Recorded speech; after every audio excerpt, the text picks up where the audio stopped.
Bonjour. Bon, alors après vous avoir présenté la vidéo d'une radiocommande que je devais installer sur ce tracteur forestier, donc vidéo que j'ai fait hier ou avant-hier, que j'ai posté hier ou avant-hier. Donc on a passé la journée aujourd'hui avec le client à installer cette radiocommande sur le tracteur. C'était un peu compliqué parce que il y a plusieurs choses qui ne fonctionnaient pas vraiment sur le tracteur, et puis j'ai eu quelques petits soucis au niveau de la connectique qui ne s'adaptait pas. Donc le tracteur est démarré et on va pouvoir faire une petite vidéo là pour vous montrer le fonctionnement de la radiocommande. Donc voilà le fameux tracteur.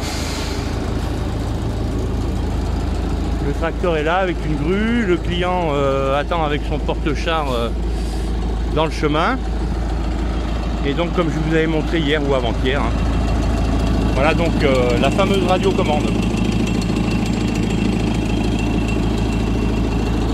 Alors on va vous montrer un petit peu comment ça marche tout ça. Alors on est prêt à conduire donc le tracteur avec la radiocommande. Là le client est là. Et donc là il est en mode conduite. Donc on est en mode conduite et donc comme vous pouvez le voir, il n'y a pas de chauffeur à l'intérieur de la cabine.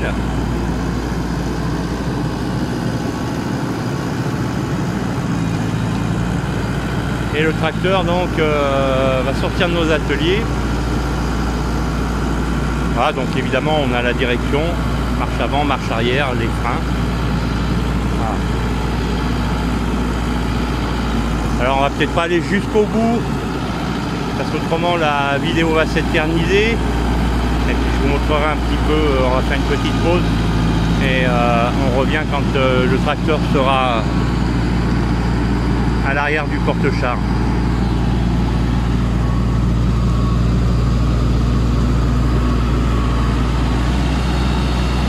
Alors, le tracteur est en train de reculer.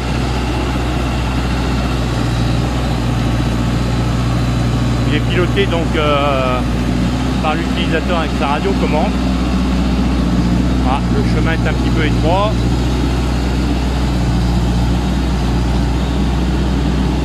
Voilà, donc évidemment, une radio intégrale, rien de plus ordinaire on va dire, avec commande de direction, commande avant-arrière, commande de gaz. Voilà, et on va se mettre en position pour remonter sur le porte-char.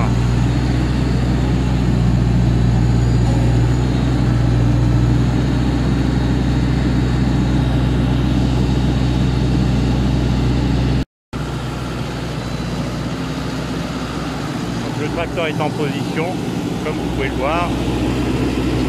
Donc il est piloté à la radiocommande.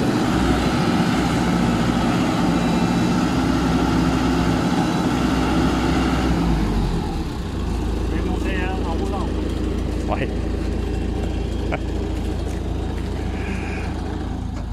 Alors peut-être avant de monter le tracteur sur le porte-char, on va passer en mode treuil, donc le mode treuil, il est là. On est sur le mode treuil, donc avec la possibilité de commander 2 treuils. Donc on pousse en avant, on ouvre et on tire. Voilà, on réenroule les treuils, treuil droit, treuil gauche, donc la même chose. La même chose avec la radio. Donc on peut lâcher le bouton au bout d'un moment, au bout de 3 secondes. Au bout de 3 secondes, quand on veut dérouler du câble, voilà, 3 secondes, on déverrouille le treuil. Voilà, il faut rester bien 3 secondes. 1, alors 1, 2, 3. Voilà. Donc là le frein est ouvert. Et on peut freiner en mettant une petite impulsion sur le joystick, voilà. Et puis évidemment quand on va tirer à soi, on enroule le câble. Alors quand on est en position treuil sur ce joystick, on va avoir la commande de régime moteur. Donc on accélère comme ça, on ralentit comme ça. Et puis donc treuil gauche, treuil droit. Et quand on va basculer donc sur la position conduite du tracteur, donc maintenant on va toujours avoir l'accélérateur ici, mais par contre sur cette manette on va avoir la commande et la commande du tablier, hein, pour le faire monter et descendre, et puis donc ce joystick pour la conduite. Voilà.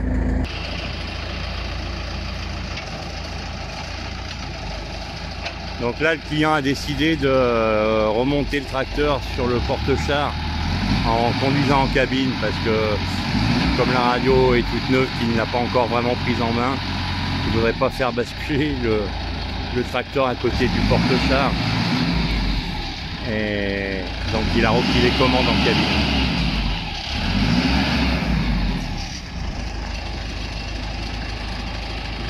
Donc les commandes en cabine ont été reprises pour pouvoir remonter le tracteur sur le porte-char et ne pas faire une bêtise avec la radiocommande, quoique avec la radiocommande c'est très souple, hein, il n'y a pas de problème, mais il est peut-être préférable d'être au volant de l'engin.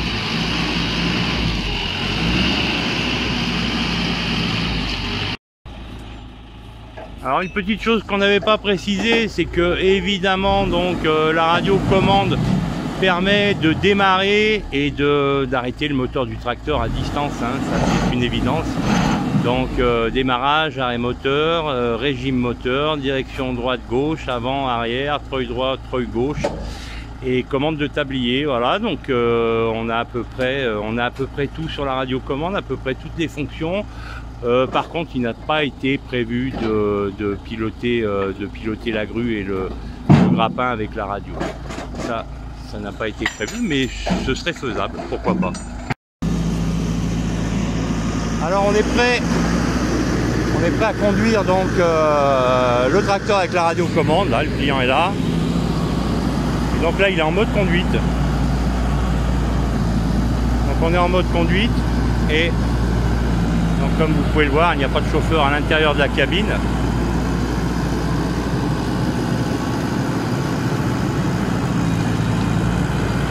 Et le tracteur donc va sortir de nos ateliers.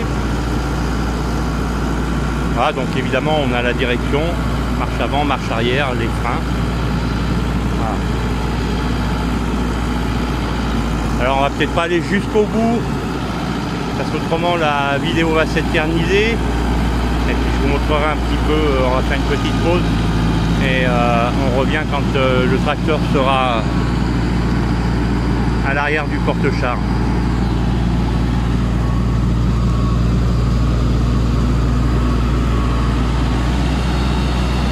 Alors, le tracteur est en train de reculer.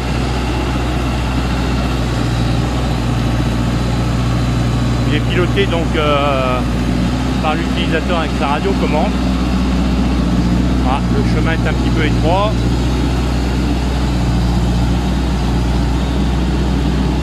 Voilà, donc évidemment, hein, donc, une radio intégrale, hein, rien de plus ordinaire on va dire, avec commande de direction, commande avant-arrière, commande de gaz. Voilà, et on va se mettre en position pour remonter sur le porte-char.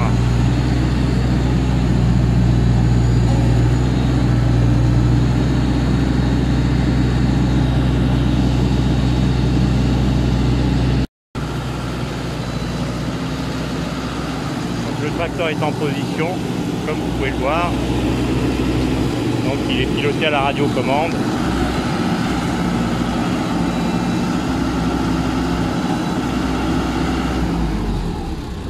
Je vais monter en roulant. Ouais.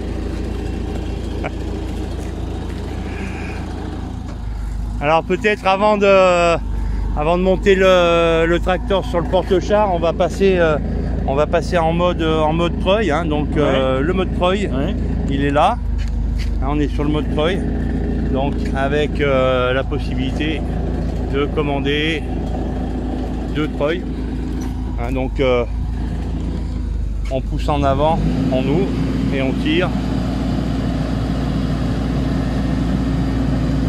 Voilà, on réenroule les treuils, treuil droit, treuil gauche, donc la même chose. La même chose avec la radio. Donc on peut lâcher le bouton au bout d'un moment, hein, au bout de 3 secondes. Au bout de 3 secondes, quand on veut dérouler du câble, voilà, 3 secondes, on déverrouille le treuil. Voilà, ah, il faut rester bien 3 secondes. 1, alors 1, 2, 3. Voilà. Donc là le frein est ouvert. Et on peut freiner en mettant une petite impulsion sur le joystick, voilà. Et puis évidemment quand on va tirer à soi, on enroule le câble. Alors quand on est en position treuil sur ce joystick, on va avoir la commande de régime moteur. Donc on accélère comme ça, on ralentit comme ça. Et puis treuil gauche, treuil droit. Et quand on va basculer donc sur la position conduite du tracteur, donc maintenant on va toujours avoir l'accélérateur ici, mais par contre sur cette manette on va avoir la commande et la commande du tablier, hein, pour le faire monter et descendre, et puis donc ce joystick pour la conduite. Voilà.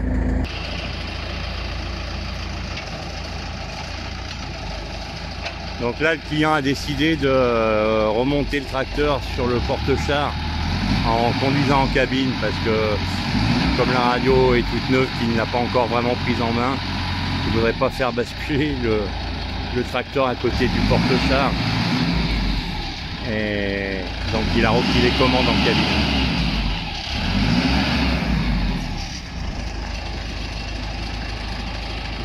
Donc les commandes en cabine ont été reprises pour pouvoir remonter le tracteur sur le porte-char et ne pas faire une bêtise avec la radiocommande. Quoique avec la radiocommande c'est très souple, hein, il n'y a pas de problème, mais il est peut-être préférable d'être au volant de l'engin.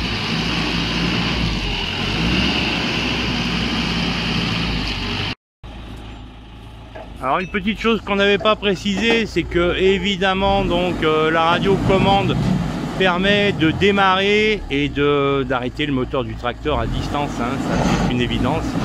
Donc démarrage, arrêt moteur, régime moteur, direction droite-gauche, avant, arrière, treuil droit, treuil gauche, et commande de tablier. Voilà, donc on a à peu près tout sur la radiocommande, à peu près toutes les fonctions. Par contre, il n'a pas été prévu de piloter la grue et le grappin avec la radio. Ça n'a pas été prévu, mais ce serait faisable, pourquoi pas.